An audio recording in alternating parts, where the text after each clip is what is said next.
자, 운동 전에 커피 한 잔 다들 즐겨 드시죠? 이게 그냥 기분 탓일까요? 아니면 진짜 효과가 있는 걸까요? 오늘은요, 느낌이 아니라 데이터로 카페인이 우리 운동 능력에 어떤 영향을 주는지 한번 제대로 파헤쳐 보겠습니다. 정말 많은 분들이 습관처럼 운동 전에 커피를 찾으시잖아요.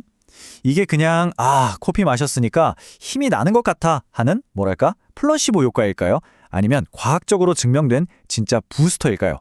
과연 실제 데이터는 뭐라고 말하는지 지금부터 같이 한번 보시죠. 자, 여기 한번 보세요. 이게 바로 수많은 연구를 하나로 모아서 분석한 이른바 메타 분석 자료인데요. 워렌이라는 연구팀의 결과입니다. 이 그래프를 보시면 아주 명확하죠? 카페인이 근력과 지구력, 이 두 가지 모두에서 통계적으로 의미 있는 긍정적인 효과를 낸다는 겁니다. 이건 그냥 그럴 것이다 하는 추측이 아니라 데이터가 명백하게 보여주는 사실이에요. 네, 그럼 오늘 우리가 살펴볼 내용들입니다. 먼저 입증된 운동 능력 향상 효과부터 시작해서요. 가장 효과적인 복용량과 섭취 방법, 그리고 사람마다 다른 유전자와 습관의 영향까지 알아볼 겁니다. 마지막에는 이 모든 걸 종합해서 여러분 각자에게 맞는 전략을 세워보는 시간도 가질 거예요. 자, 그럼 첫 번째 주제입니다. 그래서 도대체 카페인이 우리 운동 능력을 얼마나 끌어올려 줄 수 있을까요? 가장 핵심적인 데이터부터 바로 확인해 보시죠. 바로 이 숫자입니다. 평균 3%. 3%? 에게? 겨우? 라고 생각하실 수도 있어요. 하지만 여러분, 기록 경쟁이 치열한 스포츠의 세계에서 3%는요, 메달 색깔을 바꾸고도 남을 어마어마한 차이입니다. 좋습니다. 그럼 이 3%의 효과를 제대로 얻으려면 어떻게 그리고 얼마나 섭취해야 가장 좋을까요? 그 최적의 방법을 한번 찾아보겠습니다. 보통 다다익선이라고 많이 먹으면 더 효과가 좋지 않을까? 이렇게 생각하기 쉽잖아요. 그런데 과연 그럴까요? 데이터는 전혀 다른 이야기를 하고 있습니다. 데이터를 보면요, 무조건 많이가 아니라 딱 맞는 양이 중요하다고 나와요. 실제로 여러 연구에서 체중 1kg당 3mg을 섭취했을 때랑 그 2배인 6mg을 섭취했을 때 운동 능력 향상 효과에 거의 차이가 없었습니다. 오히려 양만 늘리면 속쓰림이나 심장 두근거림 같은 부작용만 겪을 수 있다는 거죠. 그러니까 효과는 최대로 보면서 부작용을 피할 수 있는 일종의 스윗스팟이 존재하는 겁니다. 자, 그런데 여기서 진짜 흥미로운 게 또 있습니다. 같은 양이라도 이걸 어떻게 먹느냐에 따라서 효과가 또 달라진다는 사실 알고 계셨나요? 이 표를 한번 같이 보시죠. 캡슐이냐 껌이냐 여러 가지 섭취 방식을 비교한 데이터인데요. 여기 SAMD라는 수치를 주목해 주세요.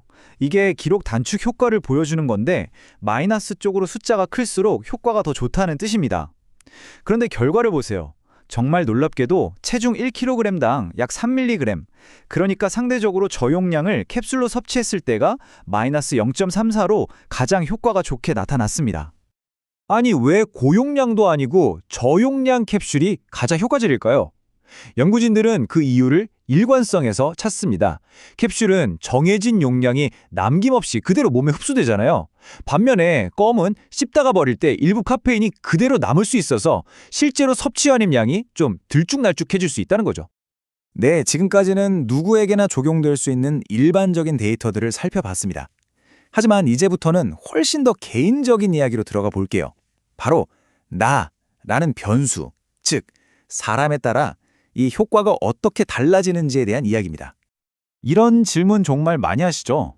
저는 매일 커피를 마시는데 이러면 내성이 생겨서 운동 전에 마셔도 효과 없는 거 아니에요?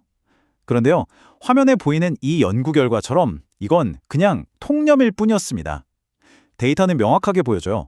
평소에 커피를 즐겨 마시는 사람이든 아니든 운동 능력 향상 효과는 거의 동일하게 나타났습니다. 그러니까 결론은 이겁니다. 운동 전에 카페인 효과를 좀 보겠다고 며칠씩 일부러 커피를 끊을 필요가 과학적으로는 전혀 없다는 거죠. 하지만 습관보다 훨씬 더 근본적으로 효과를 좌우하는 게 있습니다. 바로 우리가 태어날 때부터 가지고 있는 것, 유전자입니다. 그중에서도 이 CYP1A라는 유전자를 주목해야 합니다. 이 CYP1A2 유전자가 하는 일이 뭐냐면요, 우리가 섭취한 카페인을 분해하는 건데요. 이 유전자의 형태에 따라서 카페인을 엄청 빨리 분해하는 빠른 대사자가 있고요. 반대로 아주 느리게 분해하는 느린 대사자가 있습니다. 우리는 이 둘 중 하나에 속하는 거죠. 그리고 이 유전적 차이가 얼마나 엄청난 결과를 만드는지 이 표가 정말 극적으로 보여줍니다. 클라인 연구팀의 데이터를 한번 보세요. 빠른 대사자 그룹은 카페인 섭취 후에 운동 능력이 0.49만큼 향상됐어요. 그런데 느린 대사자 그룹은요, 오히려 마이너스 1.35, 그러니까 운동 능력이 뚝 떨어졌습니다. 똑같은 카페인을 마셨는데 누구에게는 이게 약이 되고 누구에게는 독이 된 셈이죠. 정말 충격적이지 않나요? 우와, 그렇다면 대체 카페인이 우리 몸에 들어가서 어떤 작용을 하길래 이렇게 운동 능력을 높여주는 걸까요? 그 과학적인 원리를 간단하게 짚어보겠습니다. 핵심은 이겁니다. 우리 뇌에는 아데노신이라는 피로 물질이 있는데요. 이게 막 쌓이면 힘들다, 쉬고 싶다는 신호를 보내요. 그런데 카페인이 바로 이 아데노신이 앉아야 할 자리를 쏙 뺏어버리는 겁니다. 그러니까 뇌가 피로 신호를 잘 못 받게 되는 거죠. 결과적으로 우리는 생각보다 안 힘드네? 라고 느끼게 되고 더 힘을 내서 운동할 수 있게 되는 겁니다. 자, 그럼 지금까지 우리가 살펴본 이 모든 데이터들을 바탕으로 이제 실전입니다. 나에게 맞는 카페인 전략, 어떻게 세워야 할지 그 구체적인 방법을 정리해 드릴게요. 데이터에 기반한 가장 효과적인 4단계 전략입니다. 잘 들어보세요. 첫째, 복용량은 체중 1kg당 3mg으로 시작하세요. 둘째, 형태는 가장 정확한 용량을 섭취할 수 있는 캡슐을 추천합니다. 셋째, 타이밍은 운동 시작하기 약 60분 전이 가장 좋고요. 그리고 마지막으로 이거 정말 중요한데요. 절대 중요한 시합날 처음 시도하지 마시고 반드시 평소 훈련할 때 미리 테스트해서 자신에게 맞는지 확인해야 합니다. 결국 오늘 이야기의 핵심은 이겁니다. 이제는 카페인이 운동에 좋다, 나쁘다 같은 단순한 얘기를 넘어서 나에게 맞는 복용량은 얼마인지, 어떤 타이밍에 먹어야 하는지, 그리고 가장 중요하게는 내 유전자는 어떤지에 따라 효과가 완전히 달라질 수 있다는 거죠.